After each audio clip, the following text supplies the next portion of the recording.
waan kana soora maali soora waan jedhan tulluutti sagada mukatti sagada waan jedhan kuni miidhaa malee kasaatiin itti jenna. Dhaggeeffattoota keenya roobii yeroo mara ka dhiyaatu dirree diimokiraasii bor dhaggeeffachuu hin dagatinaa. Waa'ee uummata Oromoo kana beektu laata? Gumiin amantoota waaqeffataa Oromoo yeroo jalqabaatiif torban dhufu gaafa hagayya tokko bara 2008 kutaa Minnesota magaalaa Minneapolis keessatti gaggeessama. Keessummoota kabajamoo gumii kanarratti argaman keessaa tokko Aduulaa Fiixee mana barnoota argaa dhageettii aadaa Oromoo kan Keeniyaa keessa Abbaa Liiban Dabbasaa Guyyooti. Namoo daandii Minneapolisitti bilbilee waa'ee amantii waaqeffannaa haasofsiisee jira. Gara sanatti ceena.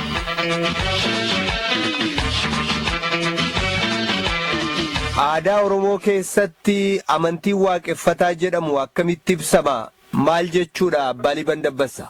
Egaa aadaa Oromoo keessatti amantii waaqeffata jedhanii akka ibsamu yoo gaafatte warra waaqa malee waan biraatti yookaan waaqa malee waaqa isaan jidduu namni hin jirre ka waaqatti buluu jenna.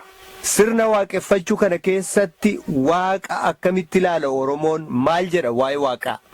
Waa'ee waaqa Oromoo waan jedhu waaqii olaanaa ta'uu, waan hundarratti uumaa ta'uu, waan jira, waan ta'e, waan mul'ata, waan socho'a, waan hin mul'anne, waan hundumaa uumaa waaqa ta'uu akkasitti ilaala.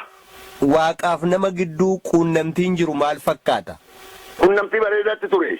Asiin dura uumaan gaafa uume erga horoo dabre waayyuu banoo nama jedhamu abbaa Oromoo hundaa waayyuutti dhufee waayyuu wal quunnamaa ture Waaqayyo.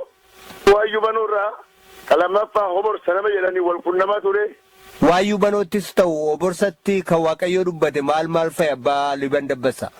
Waayyuu banootti kan dubbate uumaan isa ta'u waan ayyaanota 27 barsiisu gorsa qajeelaa kennuuf hundayyuu uumaan isa ta'u waayyuu kana gorsee kanaan to'atee kanaan jiraachise. Erga ammoo hoborsatti dhufu qoricha waan jedhan kana qoricha mukarraa midhaaffamu kana Waaqayyoo namni inni barsiisaa qofa ta'e inni tufee itti kenne hoborsa qunnamtiin isaa qorsarratti waayyuu qunnamtiin isaa gorsarratti. Achi booda waa'eenuma waaqaa waa'ee namaa kana wal qabatee seenaan maaltu jira? Eegi hoborsi dabre? Eegi hoborsi dabre moroo utuma itti mul'anne lallabaan hin dhageessisa. Moroo kanatti hin lallabaa itti himaa ture. Eegi ammoo moroo dabre warra raaddootaatti jira. Kaakka areeroo boosaroo, kaakka raaqalii boddee, kaakki raaba raga duuba guyyoo geeqee ka jedhanii namoota kan qooqaan itti lallabee itti dubbatee dhageessisee daandiirra buusu finni balaa ka jiru garsiisu kadhaa isaan kadhatan qajeelfama kennu namoota kanarratti lallabaan dabarsaa turee jenna. Haasawaa keenya ammaa keessatti raadduu isaan jettanii turtan maal isaan Oromoo keessatti? Warra qilleensi Waaqayyo dhufee wa dhaga'u ka gurri isaatiin dhaga'u. Raaga jechuun warra oduu olii itti gadi dhuftee oduu waaqa kana uummataaf jedhan tulluutti sagada mukatti sagada waan jedhan kuni miidhaa malee kasaatiin itti jenna. Dabarsu kalallabu raaga jechuun warra kanaa jenna. Akkamitti kan kennaa kan argatan uumamaa immoo sirna godhantu jira?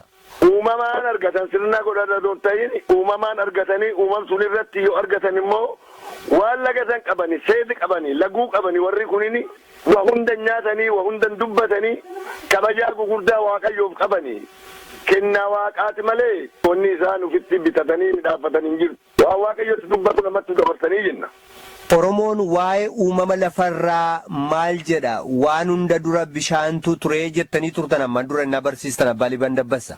Waan uumama lafarraa bishaantu ture akkasii dhugaa bishaan turanii bishaan keessa bakkalcha tokko baasee deebi'ee bishaan kana goodaa lamatti baasee goodaa oliitiif goodaa jalaa jenna. Goodaa olii jechuun ka amma nu olii kana goodaa jalaa jechuun ka amma lafaa ka gaaraa waan jiru kana akkanatti lamatti baasee jenna.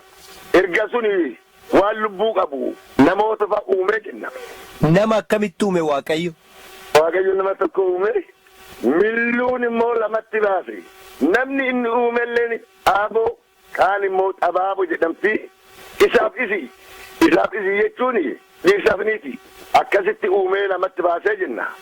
Haala akkamiitiin kan Oromoon waaqeffatu jechuun akkamitti kan itti hanqateef waaqa kadhata yookaan immoo kan argateef galateeffata? Haala gaarii waaqa kadhata. Uummanni dhuunfaallee ittiin kadhata. Gumiillee ni kadhata jenna.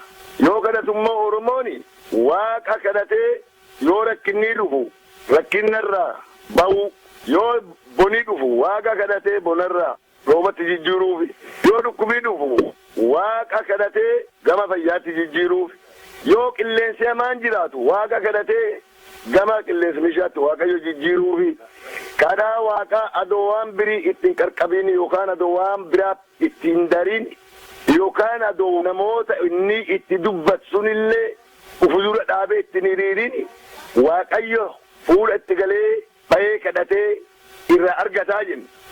Waan immoo isi ga'e irratti waaqayyoon galateeffatee dhibaayyuu dhangalaasee irreecha buufatee baga irraan nu geette jedhee baga kanaan nu geette jedhee waaqayyo galanni keeti jedhee akkasitti deebi'ee galata waaqayyoo deebisaa jenna. Oromoon mukatti sagadaa, tulluutti sagadaa, muka sooraa, laga sooraa, ayyaana sooraa yookaan qaallichaa soora kanneen jedhantu jira. Waa'ee kana maal jettu isin? Kunini akkasii miti jenna warri akkasii jedhee miidhaaf jedhe malee Oromoon tulluutti sagadu waaqatti sagada tulluurra bahee sagada. Oromoon galmi gurguddaan durii ijaarramee waan hin jirreef muka jaltaa'ee waaqayyoon hin kadhata.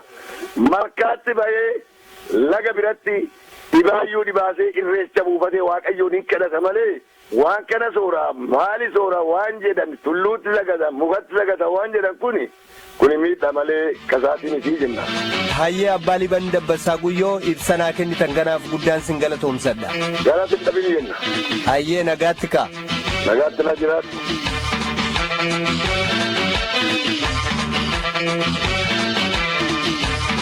Waan kana sooraa maali sooraa waan jedhan tulluutti sagada mukatti sagada waan jedhan kuni miidhaa malee